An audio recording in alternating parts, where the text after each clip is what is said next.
तर इथे गॅसवरती एक कढई ठेवलेली आहे, कढई आपली गरम पण झालेली आहे। आता त्यामध्ये आपण पाणी ओतून घेणार आहोत। तर इथे मी 1 तांब्या पाणी घेतलेलं आहे, तर इथे अर्धा तांब्या आपण पाणी ओतून घ्यायचं आणि पाणी चांगलं असं गरम करून घ्यायचं। गॅस मोठाच ठेवायचा।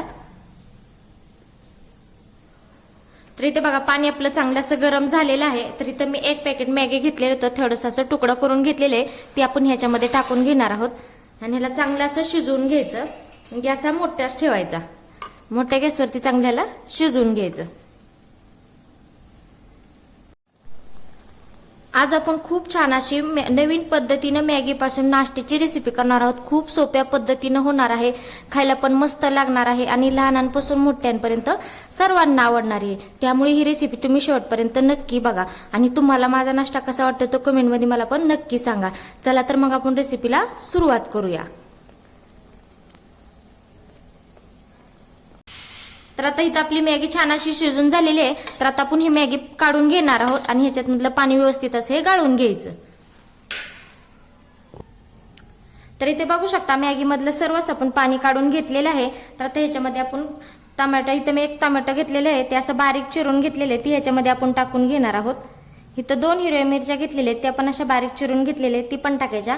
एक बारीक असा कांदा घेतला होता, तो बारीक असा चिरून घेतलेला आहे, तो पण ह्याच्यामध्ये आपण टाकून घेणार आहोत। थोडीशी हळद टाकून घ्यायची आणि अर्धा चमचा लाल मिरची पावडर पण टाकून घ्यायची आणि चवीनुसार मीठ टाकायचं। इथं मी 1 पॅकेट मॅगी मसाला घेतलेला आहे, जो आपल्या मॅगीच्या पुड्यामध्ये जो मसाला असतो ना तोच ह्याच्यामध्ये मी वापरणार आहे। तर तो ह्याच्यामध्ये आपण टाकून घेणार आहोत आणि इथं मी 1 वाटी बेसन पीठ घेतलेलं आहे। तर आपण जेवढं लागेल ते तेवढंच टाकायचं, एकदम सगळं नाही टाकायचं। तर थोडं थोडं करून आपण ह्याच्यामध्ये टाकून घेणार आहोत। तर इथं मी 3 चमचे बेसन पीठ टाकून घेतलेलं आहे आणि ते हाताच्या साहाय्याने व्यवस्थित असं हे मळून घ्यायचं। तर तुम्हाला जर जास्तच पातळ वाटायला लागलं ना थोडंसं ह्याच्यामध्ये आणखी बेसन पीठ टाकून घ्यायचं। तर ह्याचा चांगला असा आपण गोळा बनवून घेणार आहोत। तर इथे बघू शकता आपण छान असं मिश्रण हे मळून घेतलेलं आहे आणि मला इथे 1 वाटी बेसन पीठ लागलेलं आहे। आता ह्याच्यामध्ये थोडीशी अशी कोथिंबीर टाकून घ्यायची आणि कोथिंबीर टाकल्यानंतर व्यवस्थित असं हे मळून घ्यायचं।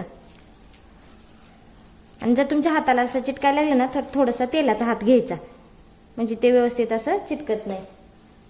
तर इथं आता आपण हाताला थोडंसं असं तेल लावायचं आणि ह्याच्यातला असा थोडासा गोळा काढून घ्यायचा।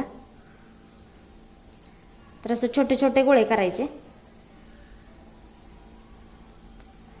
तर असा गोल गोळा करून घ्यायचा। तर हे बघा अशा पद्धतीने मी गोल असा गोळा करून घेतलेला आहे आणि इथं मी अशी एक मॅगीचं पॅकेट घेतलं होतं, ती मॅगी अशी मी चुरा करून घेतलेली आहे। तर ती ह्याच्यामध्ये आपण टाकून घेणार आहोत आणि मॅगी अशी सर्व व्यवस्थित अशी लावून घ्यायची आणि हलक्या हाताने असं दाबून घ्यायचं। जर व्यवस्थित नीट मॅगी बसत नसली थोडीशी बारीक करायची चुरा त्याचा।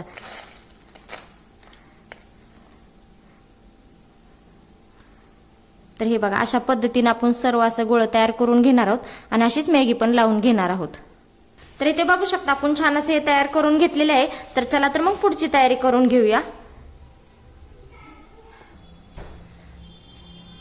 तर इथे गॅसवरती एक कढई ठेवलेली आहे, कढई आपली गरम झाली आहे, त्यामध्ये मी तेल टाकून घेणार आहे। तेल थोडंसं टाकून घ्यायचं आणि तेल चांगलं असं गरम करून घ्यायचं। तेल आपलं चांगलं असं गरम झालेलं आहे। आता गॅस मध्यम ठेवायचा, म्हणजे आपण तयार करून घेतली होती ना ती ह्याच्यामध्ये व्यवस्थित असं हे सोडून घ्यायचं आणि मध्यम गॅसवरती चांगलं लालसर होईपर्यंत आपण ह्याला तळून घेणार आहोत। तर इथं आपण ह्याला दोन्ही साईडनी छान असं लालसर होईपर्यंत आपण ह्याला तळून घेणार आहोत आणि वरती थोडंसं असं तेल सोडून घ्यायचं, म्हणजे व्यवस्थित असं हे तळून निघतं।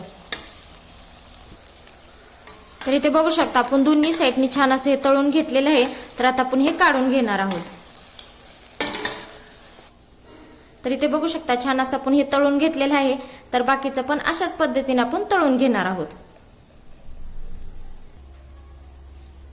तर इथे बघू शकता आपला नवीन पद्धतीने मॅगी पासून नाश्ता तयार झालेला आहे, खायला पण एकदम मस्त लागणार आहे आणि लहानांपासून मोठ्यांपर्यंत सर्वांना आवडणार आहे।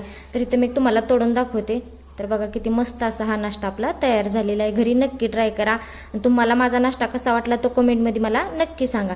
चला तर मग भेटूया पुढच्या रेसिपी मध्ये, तोपर्यंत धन्यवाद।